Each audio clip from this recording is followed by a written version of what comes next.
President of India को निवेदन आपके थ्रू देता 92 से जिसमें 92 को कौन कौन लोग थे वहाँ पर, किन लोगों ने बाबरी मस्जिद तोड़ा था, कौन नारे लगा रहे थे, किन लोगों ने मिठाइयाँ बांटी थी, कहाँ कॉन्स्पिरेसी हुई थी, सब अखबार थे। इसके जो है डिटेल्स है, बुकलेट्स है, सब है। लेकिन कोर्ट ने ऐसे झटक दिया है जैसे कोर्ट जानता ही नहीं है कि ये एविडेंस नहीं है।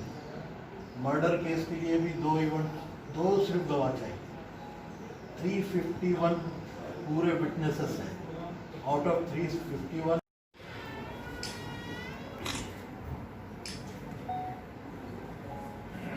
ठीक है, थैंक यू सर।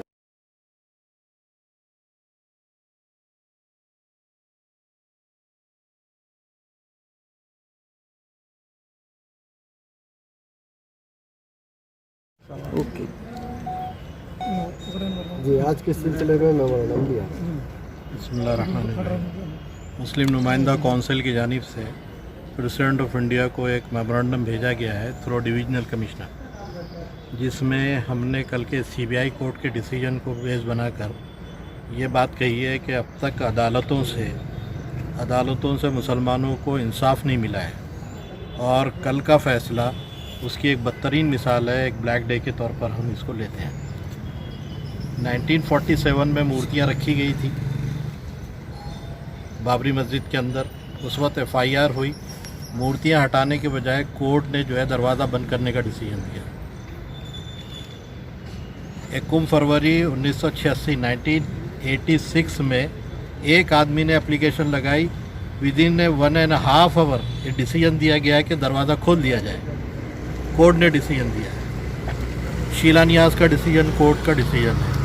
6 दिसंबर 92 को एक सिंबॉलिक कार सेवा का डिसीजन कोर्ट ने दिया है। इस कार सेवा के नतीजे में बाबरी मस्जिद को शहीद कर दिया गया।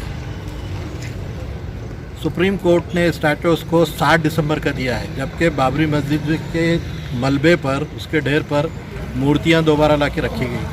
हम पूछते हैं कि कोर्ट ने 6 दिसंबर का स्टेटस को क्यों नहीं दिया था, जबकि वहाँ मूर्तियां नहीं थी और सिर्फ अंबार था, ढेर था। लेकिन 7 दिसंबर को जब मूर्तियां लाके रखी गई तो सुप्रीम कोर्ट ने स्टेटस को 7 दिसंबर का किया है।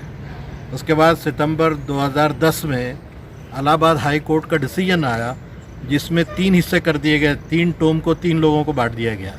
बंदर बाट का डिसीजन था, सारी दुनिया हंस रही थी हम पर जब हाई कोर्ट ने ये डिसीजन दिया। वो डिसीजन को जब चैलेंज किया गया सुप्रीम कोर्ट में, तो 19 नवंबर को जो 2019 में डिसीजन आया है, वो डिसीजन हिंदुत्व की आस्था पे आया है कि उनका अकीदा क्या है। एविडेंसेस पे नहीं आया है कि क्या हिस्ट्री बोलती है, क्या आर्कोलॉजिकल रिपोर्ट बोलती है, क्या कानून बोलता है। ये आधार बना ही नहीं है। जो आधार बना है कि यहाँ की मेजॉरिटी का धर्म क्या है, उसकी आस्था क्या है, उसके ऊपर एक बाबरी मस्जिद को ढाकर एक मंदिर के लिए दे दिया गया।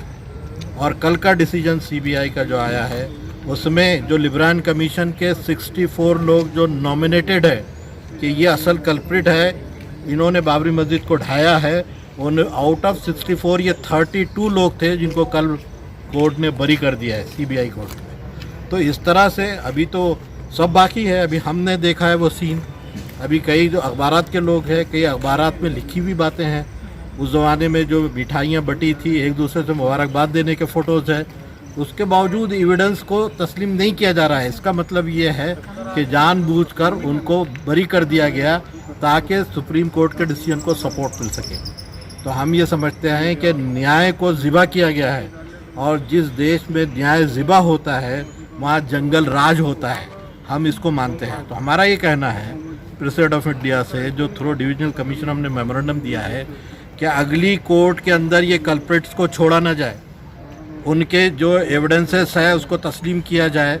बुनियादी तौर पे सीबीआई ने जो किया है, जो कटिंग्स है, अखबारात की कटिंग्स है, आपको पता है 351 जो है विटनेसेस सबमिट हुए हैं, जिसमें आउट ऑफ 371 100 से ज़्यादा गवर्नमेंट सर्वेंट्स लोग रहे हैं, उसमें IPS और IAS लेवल के लोग रहे हैं। क्या उनके एविडेंस भी एक्सेप्ट नहीं किए जाएंगे?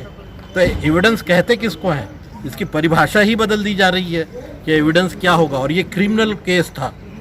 बाबरी मस्जिद का डिसीजन तो सिविल सूट था, जो 19 नवंबर को दिया गया, ये क्रिमिनल केस था, इसका डिसीजन जल्दी देना चाहिए था, 28 साल के बाद दिया और वो भी जो है सबको बरी कर दिया है। देखिए, हम समझते हैं कि ये अगर कल्प्रिट यूँ छूटते रहेंगे तो ये देश जो है ये गुनाहगारों का देश हो जाएगा। हर आदमी छूटकर अदालत से इस तरह लूटपाट करता रहेगा। कितने लोग मरे हैं 92 के फसादात में, वो राइट में कितनी जो है प्रॉपर्टी का लॉस हुआ है।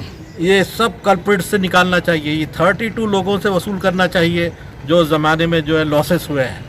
आज ज़रा से सीए के केस में, एनआरपी के केस में आप जो है प्रॉपर्टी खर्च कर रहे हैं और यूपी के अंदर उनकी प्रॉपर्टी को जो है गवर्नमेंट जब्त कर रही है। इन कल्प्रिट्स के प्रॉपर्टी को क्यों नहीं जब्त किया जा रहा है जबकि इनके एविडेंसेस मौजूद हैं।